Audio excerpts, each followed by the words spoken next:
আপনার জীবনে যদি বড় ঝড় আসে, যদি মনে হয় সব কিছু ভেঙে পড়ছে, তবে আজকের এই প্রার্থনা আপনার জন্য।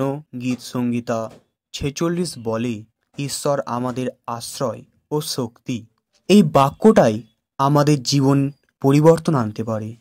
আর মাত্র কয়েক মিনিটে আমরা একসাথে প্রার্থনা করব, যা আপনাকে শান্তি, শক্তি ও নবজীবন এনে দেবে।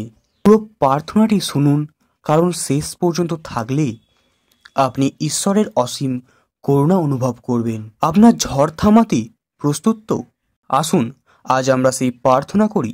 হে পবিত্র জীবন্ত স্বর্গের পিতা, তুমি আমাদের জীবনযাত্রার একমাত্র আশ্রয় এবং তুমি আমাদের সমস্ত দুর্বলতার শক্তি। গীত সংহিতা 46 আমাদের শিক্ষা দেয়, ঈশ্বরই আমাদের আশ্রয় ও শক্তি। বিপদের সময় সাহায্য করতে তিনি প্রস্তুত থাকেন। হে প্রভু, আমরা জানি তুমি ছাড়া আমাদের কোনো গন্তব্য নেই। প্রভু, আজ আমরা একত্রিত হয়ে তোমার কাছে প্রার্থনা করি। আমাদের জীবনের প্রতিটি ঝড়, প্রতিটি কষ্ট এবং প্রতিটি সংগ্রাম আপনি শান্ত করো। প্রভু, তোমার পবিত্র উপস্থিতি আমাদের হৃদয়ে স্থিরতা দিক। গীত সংহিতা 46 অধ্যায় 10 পদে বলা হয়েছে। সদা প্রভু বলেন, তোমরা থামো, তোমরা একথা শোনো যে আমি ঈশ্বর। সব জাতি আমাকেই গৌরব দান করবে, গৌরব দান করবে পৃথিবী। আমরা থেমে তোমার শক্তি ও করুণা অনুভব করতে চাই।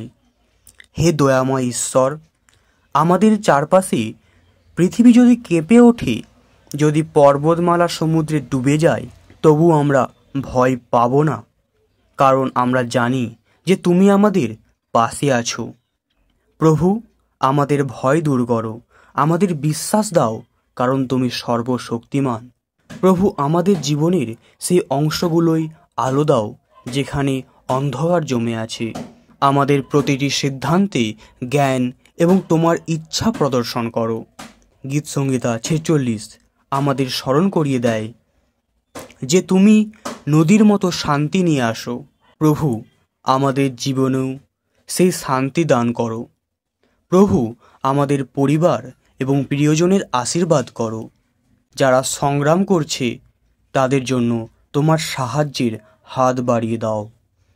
তোমার করুণা তাদের জীবনে প্রবাহিত হোক, তাদের হৃদয়ে শান্তি ও আনন্দ দাও। প্রভু, যারা আর্থিক সমস্যার মধ্যে আছে তাদের নতুন পথ দেখাও, তাদের জীবন থেকে অভাব দূর করো। তোমার দয়ায় তাদের জীবনে সমৃদ্ধি আনো। হে ঈশ্বর, যারা শারীরিক কষ্ট ভোগ করছে তাদের তুমি সুস্থ করো। প্রভু, তাদের শরীরে এবং মনে শান্তি দাও। তাদের দুঃখের দিন শেষ করে একটি নতুন ভোরের আলো দাও। হে প্রভু, আমরা তোমাকে ধন্যবাদ জানাই। আমরা জানি যে তুমি আমাদের প্রতিটি প্রার্থনায় উত্তর দেবে। তোমার পরিকল্পনা আমাদের জন্য সর্বোত্তম।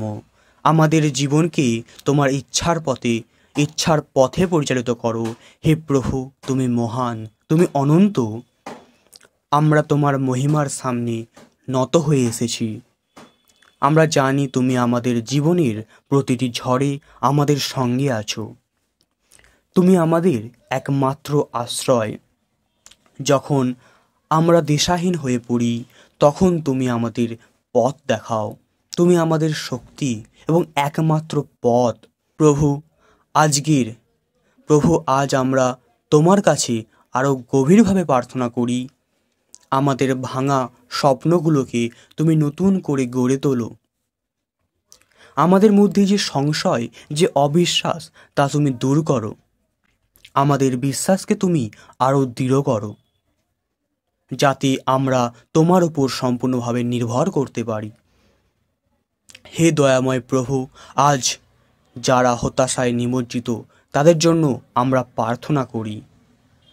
তাদের মনে সাহস দাও, তাদের জীবনে আলো আনো। যারা একাকিত্বে ভুগছে তাদের পাশে থাকো, তাদের হৃদয় পূর্ণ করো তোমার প্রেমে এবং শান্তিতে। যারা জীবনের ঝড়ে ভেসে যাচ্ছে তাদের নৌকাকে তুমি স্থির করো। প্রভু, তুমি আমাদের জীবনকে শক্ত হাতে ধরে রাখো।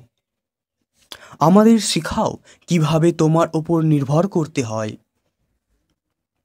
আমাদের হৃদয়ে সেই বিশ্বাস দাও যা কখনো নড়বড়ে হবে না। প্রভু, আমাদের দেশের জন্য আমরা প্রার্থনা করি। যে দেশ আজ বিপদে আছে সেই দেশকে তুমি রক্ষা করো। জনগণের মধ্যে শান্তি এবং ঐক্য আনো। প্রভু, আমরা তোমাকে ধন্যবাদ জানাই।